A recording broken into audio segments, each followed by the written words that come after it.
Good evening friend. मैं कुणाल पांडे आज reasoning लेके आ चुका हूँ। तो आज रीजनिंग का नेक्स्ट पार्ट हम लोग पढ़ेंगे। तो अभी तक हम लोग का टाइप 2 कंप्लीट हो चुका था, जो कि आपका मेरा प्लेलिस्ट में जाके मिल सकता है। मेरा चैनल सिविल कुणाल करके है, तो उस प्लेलिस्ट में अब जाके मेरा सारा देख सकते हैं कि हम अभी तक क्या क्या पढ़ाए हुए हैं। तो कहने का मतलब मेरा ये है कि आज हम लोग रीजनिंग का नेक्स्ट पार्ट पढ़ने वाले हैं, जो कि आपका टाइप 3 है। तो टाइप 3 आपका क्या था? अंक और अक्षर पे आधारित क्वेश्चन। तो टाइप 3 भी आपका कुछ नहीं है, वह भी आपका टाइप 1 के जैसा ही है, यानी अंक श्रृंखला है। तो कहने का मतलब क्या है कि वो जो आपका सीरीज है, यानी जो अंक श्रृंखला है, और जो आपका टाइप 3 है अंक अक्षर श्रृंखला, ये भी आपका सेम है। कैसे सेम है? क्योंकि जो आपका अक्षर दिया हुआ है उस अक्षर को आप अंक में ट्रांसफ़र कर लीजिए, और टाइप 2 से हम समझे थे। और जब वो अक्षर आपका अंक में ट्रांसफ़र हो गया तो आप आपका अंक अक्षर श्रृंखला ना होके आपका कौन सा श्रृंखला हो जाएगा? अंक श्रृंखला सिर्फ हो जाएगा, यानी नंबर श्रृंखला हो जाएगा। बात समझ में आ गया? तो जब भी अंक श्रृंखला में ट्रांसफ़र हो जाएगा तो उसका हम लोग क्या करते हैं, सारा कॉन्सेप्ट हम लोग को क्लियर है कि कब आपका एडिशन होगा, कब आपका सब्ट्रैक्शन होगा, कब आपका मल्टीप्लिकेशन होगा, कब आपका डिवाइड होगा, और कब आपका स्क्वायर आएगा, कब आपका क्यूब आएगा, कब आपका प्राइम नंबर होगा। तो इतना सारा कॉन्सेप्ट हम लोग अंक श्रृंखला में क्लियर कर चुके हैं। तो कहने का मतलब ये है कि जब भी हम लोग का अंक अक्षर श्रृंखला आएगा तो इसको हम लोग को क्या करना है, उसके बारे में अब देखने का कोशिश करते हैं। तो देखिए, इसके अंतर्गत कुछ अंक और अंग्रेजी वर्णमाला के अक्षरों की एक संयुक्त श्रृंखला दी जाती है। तो इस अंक अक्षर श्रृंखला में क्या किया जाता है कि कुछ अंक और कुछ श्रृंखला दे दिया जाए, कुछ अंक और कुछ अक्षर दे दिया जाता है। बात समझ में आ गया? जिनके मध्य एक निश्चित संबंध होता है, इसी संबंध को ज्ञात करते हुए श्रृंखला में लुप्त पद ज्ञात करना होता है। तो जिनके बीच एक निश्चित रिलेशन होता है, वही रिलेशन को आपको क्या करना है, ज्ञात करना है। जैसे एक आपका सीरीज चल रहा है, वही सीरीज आपको पता करना है, और पता करके फिर आपको क्या करना है, अगला टर्म को आपको इनोग्रेट कर देना है। बात समझ में आ गया? चलो, तो इसके लिए हम लोग कुछ निर्देश देखने का कोशिश करते हैं, और वह आपका निर्देश क्या है उसके बारे में समझने का कोशिश करते हैं। तो चलिए, निर्देश क्या है वो देखने का कोशिश कर रहे हैं। तो निम्नलिखित दिए गए प्रत्येक प्रश्न में अक्षरों अंकों की एक संयुक्त श्रृंखला दी गई है। तो जैसे आपका जब भी इस टाइप का क्वेश्चन रहेगा, जो अंक अक्षर श्रृंखला होता है उसमें आपका अंक दिया रहेगा और साथ साथ आपका क्या दिया रहेगा, अक्षर दिया रहेगा। बात समझ में आ गया? इस श्रृंखला में कुछ अंकों एवं अक्षरों को लुप्त कर दिया गया है। तो जब भी एक श्रृंखला बनेगा तो इस श्रृंखला में क्या कर दिया जाता है कि कुछ अंक या कुछ अक्षर को लुप्त कर दिया जाएगा। ये चीज़ को ध्यान में रखना है, तथा उसके स्थान पर प्रश्नवाचक चिन्ह को दर्शाया जाता है।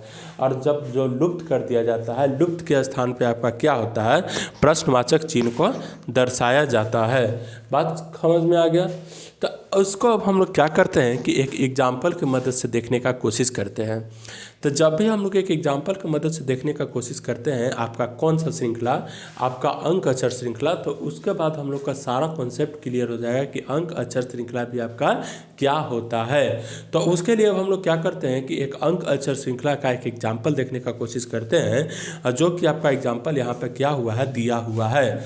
तो चलिए, तो जैसा ही हम लोग भली भांति पहले की तरह हम लोग समझते थे कि आपका इस अंक श्रृंखला को क्या करते हैं कि सबसे पहले जो आपका लेटर दिया हुआ है उस लेटर को हम लोग किस में ट्रांसफ़र कर देते हैं, अंक में ट्रांसफ़र कर देते हैं। तो जब भी हम लोग लेटर को अंक में ट्रांसफ़र कर देते हैं तो आपका जो प्रॉब्लम होता है वह आपका अंक अक्षर श्रृंखला अंक प्रॉब्लम पर आधारित हो जाता है। तो देखिए, एल आपका कितना पे 12, ये तो 7 आपका है ही। सी आपका कितना पे 3, एन आपका कितना पे 14, ये तो आपका 9 है ही।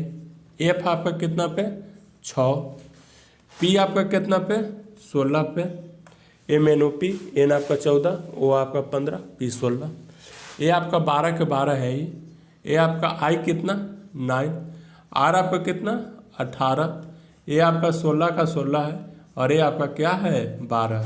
एल से क्या होता था लब होता था, लब में पारा क्या होता है हाई होता है, तो पारा से आपका क्या हो जाता है 12 हो जाता है। बात क्लियर हुआ कि नहीं हुआ, हो गया। तो चलिए अब देखते हैं 12 और 14 में रिलेशन। तो 2 का इंक्रीमेंट हो रहा है, 14 और 16 में 2 का इंक्रीमेंट, 16 और 18 में 2 का इंक्रीमेंट। यानी कहने का मतलब क्या है कि हम लोग इसको अंक में ट्रांसफ़र कर दिए तो हम लोग अब आसानी से इसको क्या कर सकते हैं बना सकते हैं। उसी तरह हम लोग देख रहे हैं कि 7 और 9 में आपका 2 का इंक्रीमेंट, 9 और 12 में आपका 3 का इंक्रीमेंट, 12 और 16 में आपका 4 का इंक्रीमेंट। तो यहाँ भी आपका क्या होगा +2 होगा और इसके बाद 16 में आपका क्या बढ़ जाएगा 2 3 4 तक, अगला 5 बढ़ जाएगा। तो 5 बढ़ जाएगा तो 16 और 5 आप जोड़िएगा तो आपका कितना हो जाएगा, सेकेंड टर्म आपका 21 हो गया और फर्स्ट टर्म आपका कितना हो गया 18 में 2 जोड़ देंगे तो 20 हो जाएगा। बात समझ में आया। चलिए क्यों, क्योंकि ये मेरा पहला टर्म यहाँ 12 है, इसमें 12 आपका 14 है, इसमें आपका पहला टर्म 16 है, इसमें आपका पहला टर्म 18 है। तो जैसे ही हम लोग देख रहे हैं कि पहला टर्म मेरा में क्या हो रहा है 2 का इंक्रीमेंट हो रहा है। तो जब हर कॉन्सेप्ट में यानी हर सीरीज़ में आपका 2 का इंक्रीमेंट हो रहा है तो अगला जो टर्म आपको निकालना है उसमें भी आपको क्या होगा +2 का इंक्रीमेंट होगा। तो जब उसमें भी आपको +2 का इंक्रीमेंट होगा तो 18 में अगर हम 2 जोड़ देते हैं तो आपका क्या आ जाता है 20 आ जाता है। बात क्लियर हो गया। चलिए तो पहला टर्म हमको 20 निकल गया।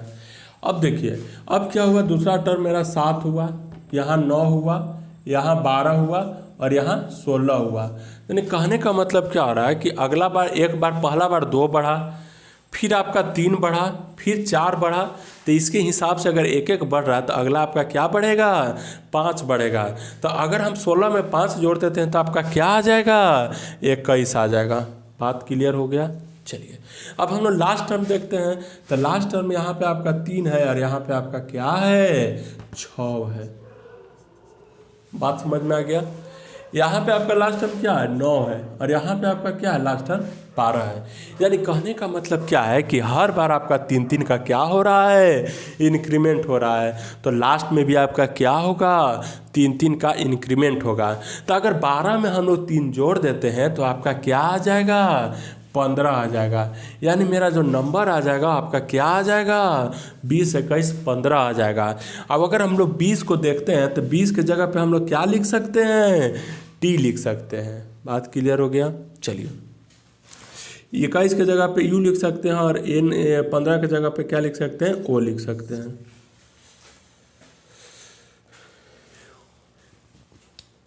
बात क्लियर हो गया। तो यही जो मेरा चीज़ है ये मेरा क्या आ गया आंसर आ गया। अच्छा यहाँ पे 21 होगा, सॉरी क्यों 21 होगा, क्योंकि ये आपका तो नंबर ही है ना, यहाँ पे नंबर ही है, यहाँ पे आपका नंबर ही है, तो यहाँ भी आपको क्या रखना पड़ेगा नंबर ही रखना पड़ेगा। बात समझ में आ गया। अगर क्वेश्चन में आपका नंबर है तो आंसर में भी आपका क्या आएगा नंबर ही आएगा। वहाँ पे अल्फ़ाबेट देने का कोशिश नहीं करिएगा। हम लोग उसको सॉल्व करने के लिए आपको क्या कर रहे थे उसको ट्रांसफ़र कर रहे थे आपको अंक में। जब हम लोग अंक में उसको ट्रांसफ़र कर लेते हैं तो हम लोग को आसानी से बन जाता है, इसलिए हम लोग को उसको अंक में ट्रांसफ़र करते हैं। लेकिन अगर क्वेश्चन में आपको नंबर पे पूछ रहा है तो आपको अल्फ़ाबेट में आंसर नहीं देना है। उसके लिए आपको क्या करना होगा उसको अल्फ़ाबेट में ही ट्रांसफ़र करना होगा, नंबर में ही ट्रांसफ़र करना होगा। ठीक है। तो अभी हम लोग टाइप 3 कंप्लीट कर चुके हैं। अब हम लोग का जो नेक्स्ट वीडियो चलेगा वो टाइप 4 होगा और टाइप 5। तो नेक्स्ट वीडियो में हम लोग दोनों टाइप पढ़ लेंगे और हम लोग का जो नंबर सीरीज़ का जो चैप्टर है रीजनिंग का वह आपका क्या हो जाएगा क्लियर हो जाएगा। तो जब नंबर सीरीज़ हम लोग को पूरा तरह से दिमाग में छप जाएगा तो कोई भी अगर एग्ज़ाम हम लोग उठा के देखते हैं तो उसमें 5 से 6 क्वेश्चन आपका नंबर सीरीज़ का ही होता है। जब आपका नंबर सीरीज क्लियर हो जाएगा तो हम लोग रीजनिंग का पूरा कॉन्सेप्ट लेके आएंगे, एनालॉग को लेके आएंगे, आपका कैलेंडर आएगा, आपका जितना भी कॉन्सेप्ट है डाइस आ गया, सीटिंग अरेंजमेंट आ गया, हर चीज़ को हम लोग लेके रीजनिंग में आएंगे यहाँ पे। तो रीजनिंग को अगर पढ़ना है तो मेरे साथ जुड़े रहिएगा और हम लोग लास्ट तक आपका रीजनिंग को कंप्लीट हो जाएगा। रीजनिंग जैसे ही कंप्लीट होगा एक अल्टरनेट करके मैथ चलेगा और मैथ के बाद आपका एक लूसेंट भी चलेगा अल्टरनेट करके। लूसेंट को भी क्या किया जाएगा, एक बेहतरीन ढंग से पढ़ाया जाएगा और उसमें आपको क्या किया जाएगा, सारा ट्रिक के माध्यम से लूसेंट को याद कराया जाएगा। हर एक पेज को, हर एक क्वेश्चन का, आपका लूसेंट का जितना भी क्वेश्चन है उसको एक ट्रिक के माध्यम से हम लोग याद कराएंगे, जैसे आपको पूरा तरह से याद आ जाए। जैसे एक क्वेश्चन हम लोग लूसेंट को समझने का कोशिश करते हैं। जैसे मान लीजिए अष्ट अध्याय का लेखक कौन होता है, तो अष्ट अध्याय का लेखक आपका पाणिनि होता है। तो अष्ट अध्याय का लेखक आपका पाणिनि है, तो उसमें हमको याद करने के लिए क्या कॉन्सेप्ट उसको जानना होगा। तो अष्ट अध्याय में हमको क्या दिख रहा है, 8 अध्याय, अष्ट अध्याय यानी 8 अध्याय। तो 8 अध्याय पढ़ने में हम पानी हो गए, तो पाणिनि हो गया। अष्ट अध्याय पाणिनि, तो अष्ट अध्याय का जो लेखक है आपका कौन हो गया, पाणिनि हो गया। बात समझ में आ गया। तो इस तरह से ट्रिक के माध्यम से हर एक कॉन्सेप्ट का जो लूसेंट का पार्ट है, विविध पार्ट होवे, फिजिक्स पार्ट होवे, आपका केमिस्ट्री का पार्ट होवे, आपका बायोलॉजी का पार्ट होवे, आपका इतिहास का पार्ट होवे, आपका ज्योग्राफी का पार्ट होवे, हर एक पार्ट को, आपका सिविक्स का पार्ट होवे, हर आपका इकोनॉमिक्स का पार्ट होवे, आपका कंप्यूटर का पार्ट होवे, आपका खेलकूद का पार्ट होवे। तो हर एक पार्ट को आपको निमोनिक्स के माध्यम से यानी ट्रिक के माध्यम से आपको पूरा तरह से याद कराया जाएगा। इसके अलावा आपको क्या किया जाएगा, इंग्लिश वोकेबलरी जो होता है उसको भी आपको पूरा कॉन्सेप्ट से क्लियर किया जाएगा। और उसके बाद आपको 6 क्लास से लेकर 12 क्लास तक हर एक सब्जेक्ट को हम लेक्चर देंगे। आपका उसमें सोशल साइंस इंक्लूड रहेगा, उसमें आपका साइंस इंक्लूड रहेगा, उसमें आपका मैथ इंक्लूड रहेगा और उसमें आपका साइंस इंक्लूड रहेगा और उसमें आपका सोशल साइंस में इंक्लूड हम लोग कर देंगे। अगर आपका टाइम एक्स्ट्रा बच जाता है तो उसमें हम लोग संस्कृत, हिंदी वगैरह ये सब भी सब्जेक्ट डालने का कोशिश करेंगे। फिलहाल अभी मेरा मेन उद्देश्य ये है कि रीजनिंग, मैथ और लूसेंट को उसको कंप्लीट करा दिया जाए। अगर रीजनिंग, मैथ और लूसेंट कंप्लीट हो जाता है तो उसके बाद ही हम लोग क्लास में आएंगे। आपका अप्रॉक्स 4 और 5 मंथ के बाद हम लोग 10th क्लास में घुसेंगे। 10th क्लास का पहले फिजिक्स क्लियर कर चुकेंगे। फिजिक्स का भी हम लोग का 20 को लेक्चर अभी आपका दिया हुआ है, प्लेलिस्ट में जाके आप देख सकते हैं, मेरा फिजिक्स पढ़ाया हुआ है। उसमें भी आप देख के अपना कमेंट्स कर सकते हैं कि आपको किस तरह से लगा और उसमें मैं उनको क्या इम्प्रूवमेंट करने का रिक्वायरमेंट है वो भी आप हमको बता सकते हैं, अगर कमेंट कर सकते हैं तो। Okay, bye, take care and you take care you and your parents also. Okay.